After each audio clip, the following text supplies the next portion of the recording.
नमस्कार छात्रों, हम लोग पढ़ रहे हैं एंजाइम और हम लोग इस चैप्टर को आगे पढ़ेंगे। तो शुरुआत करते हैं। एंजाइम को प्रभावित करने वाले कारक कौन कौन से कारक हैं जो एंजाइम को प्रभावित करते हैं। सबसे पहले तापक्रम। 35 डिग्री सेल्सियस से अधिक तापक्रम पर तापीय विकृतीकरण के कारण अभिक्रिया की गति मंद पड़ जाती है। वह अति उच्च तापक्रम पर बंद हो जाती है। जैसे जैसे तापक्रम बढ़ता है तो अभिक्रिया की जो गति है वो क्या हो जाती है, मंद पड़ जाती है और उसके बाद में धीरे धीरे बंद हो जाती है। दूसरा होता है पीएच मान। पीएच के मान में कमी अथवा अधिकता एंजाइम की क्रियाशीलता को कम करती है। जैसे जैसे एंजाइम की क्रियाशीलता होगी तो वो धीरे धीरे क्या होगा, पीएच मान होगा उसका, वो उनको कम कर देगी। इस तरह से अगला है क्रियाधारों की सांद्रता। एक निश्चित सांद्रता से अधिक सांद्रता पर क्रिया की गति स्थिर हो जाती है। पर्याप्त सांद्रता होने वाली अधिकतम गति को अधिकतम वेग कहते हैं। पर्याप्त सांद्रता में होने वाली अधिकतम गति को अधिकतम वेग कहते हैं। और अधिक जैसे एक निश्चित सांद्रता से अधिक सांद्रता पर क्रिया की गति होगी तो वो स्थिर होगी। इस तरह से अगला है एंजाइम सांद्रता। एंजाइम सांद्रता बढ़ने के साथ साथ क्रियाधार सांद्रता बढ़ाने पर अभिक्रिया की गति बढ़ जाती है। जैसे एंजाइम सांद्रता बढ़ेगी तो उसके साथ साथ क्रियाधार की सांद्रता भी बढ़ेगी। अगला अंतिम उत्पाद की सांद्रता। साम्य अवस्था के पश्चात क्रिया विपरीत दिशा में प्रारंभ हो जाती है। साम्य अवस्था, सामान्य अवस्था के बाद में जो क्रिया होती है वो विपरीत दिशा में प्रारंभ हो जाती है। किस समय? जब अंतिम उत्पाद की सांद्रता की बात हो। एंजाइम निरोधक एवं विष। उत्प्रेरण क्षमता को कम करने वाले निरोधक एंजाइम निरोधक कहलाते हैं। उत्प्रेरण की जो क्षमता होती है उसको कम कर देते हैं, वो निरोधक कहलाते हैं। नोट: संदमन अभिक्रिया दो प्रकार की होती है। संदमन अभिक्रिया कौन कौन सी होती है? सबसे पहले देखिए क प्रतिस्पर्धी निरोधक। इसमें क्या होता है, क्रियाधार की सांद्रता में वृद्धि करके रोका जा सकता है। इसका उदाहरण है मेलोनिक अम्ल, क्रियाधार की सांद्रता में।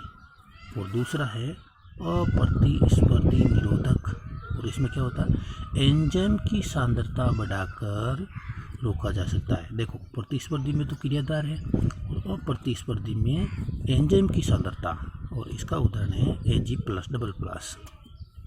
अगला हेडिंग है एंजाइम क्रिया की विधि निम्न प्रकार से होती है। कैसे होगी? नंबर फर्स्ट, एंजाइम क्रियाधार जटिल या संकुल निर्माण। किस तरह से होगा? एंजाइम क्रियाधारों से मिलकर अस्थायी यौगिक का निर्माण करते हैं। अस्थायी यौगिक का निर्माण करते हैं। किस तरह से करते हैं? जैसे क्रियाधार है, क्रियाधार अगर एंजाइम के साथ मिल जाएगा तो एंजाइम क्रियाधार जटिल और वो भी अस्थायी होगा, उसका निर्माण होगा।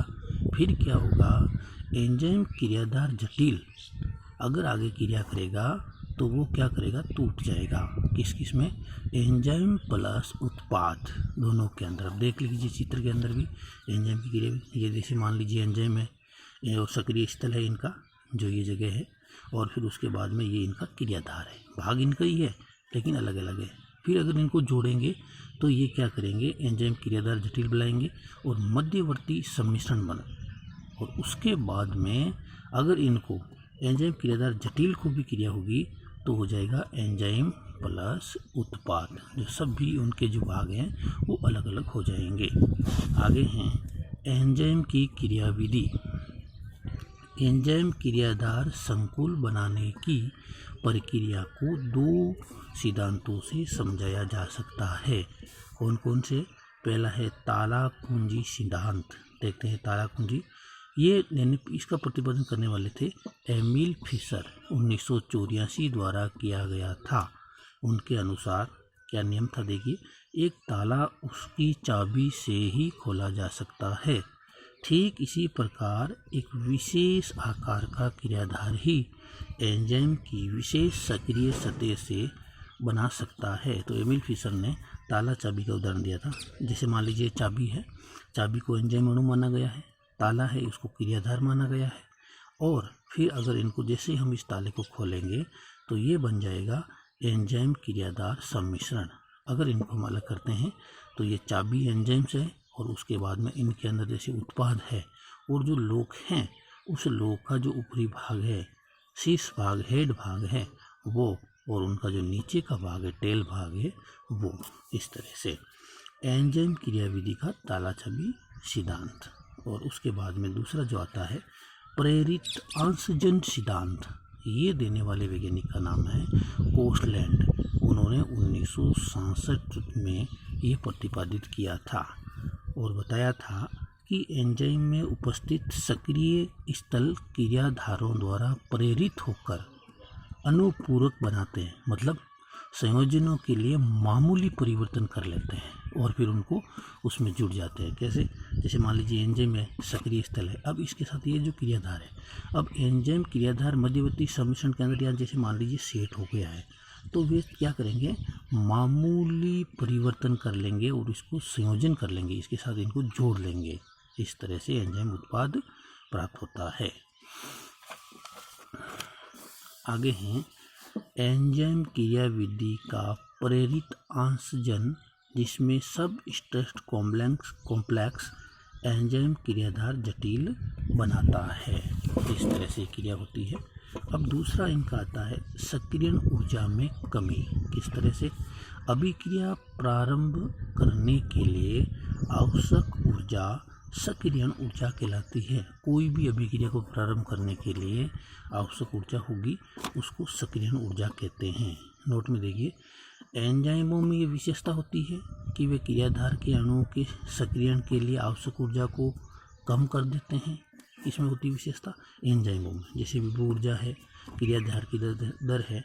अब एक क्रियाधार होता है तो इसके अंदर देखो एंजाइम का जो ये है ना, ये जो ग्राफ है उत्पाद वाला, ये एंजाइम युक्त, इसके अंदर एंजाइम है, एंजाइम युक्त सक्रियण ऊर्जा है। और ये जो ऊपर का ग्राफ है, ये इसके अंदर एंजाइम रहित सक्रियण ऊर्जा है। अब आप बोलेंगे सर ऐसा क्यों?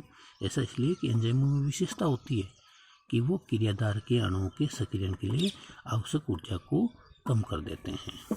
आगे हैं, अब हम लोग पढ़ेंगे नए हेडिंग, एंजाइमों का नामकरण की पद्धति।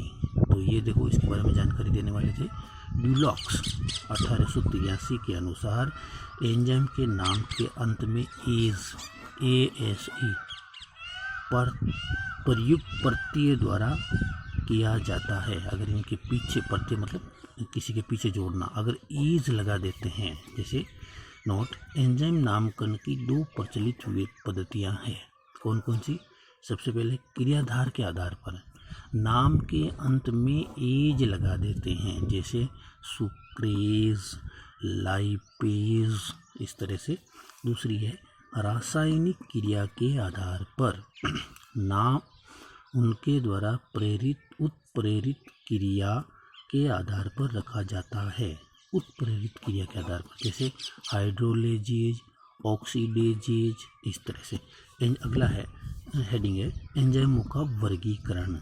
तो अंतर्राष्ट्रीय जीव रसायन संघ, एंजाइम को जो वर्गीकरण करने वाली जो संस्था है वो है अंतर्राष्ट्रीय जीव रसायन संघ, इंटरनेशनल यूनियन ऑफ बायोकेमिस्ट्री, जिसको शॉर्ट में कहेंगे IUB, ने एंजाइमों को 6 वर्गों में वर्गीकृत किया है। वे प्रत्येक एंजाइम की एक एंजाइम कोड, जिसको EC कहेंगे शॉर्ट में, की संज्ञा दी है, जिसके अंदर 6 है। और पहला कौन सा है और उसका कौन सा उदाहरण देखिए, ऑक्सीडो रिडक्टेजेज, और इसका उदाहरण है साइटोक्रोम ऑक्सीडेज। दूसरा है ट्रांसफेरेजेज, तो इसका उदाहरण है ट्रांसएमिनेज। तीसरा है हाइड्रोलेजेस, और इनका उदाहरण है न्यूक्लिएज। दूसरा है लाइजेज, इनका उदाहरण है एल्डोलेज। पांचवा है आइसोमरेजेज, इसका उदाहरण है फास्फोहेक्सोआइसोमरेज। और लास्ट है लाइगेजेज, और इसका उदाहरण है पाइरूवेट कार्बोक्सिलेज। तो प्रिय विद्यार्थियों, मेरी ये कोशिश है कि आपके जो ये नोट्स हैं हम लोग इसको और जितना छोटा हो सकता है बनाने की कोशिश करते हैं। हमारे जो क्लास नोट्स होंगे, जब क्लास में पढ़ाएंगे तो उस समय के जो नोट्स होंगे वो बहुत बड़े होंगे। तो इस तरह से ये जो एंजाइम का चैप्टर है पूरा होता है। आगे का चैप्टर कल पढ़ेंगे, तब तक के लिए नमस्कार।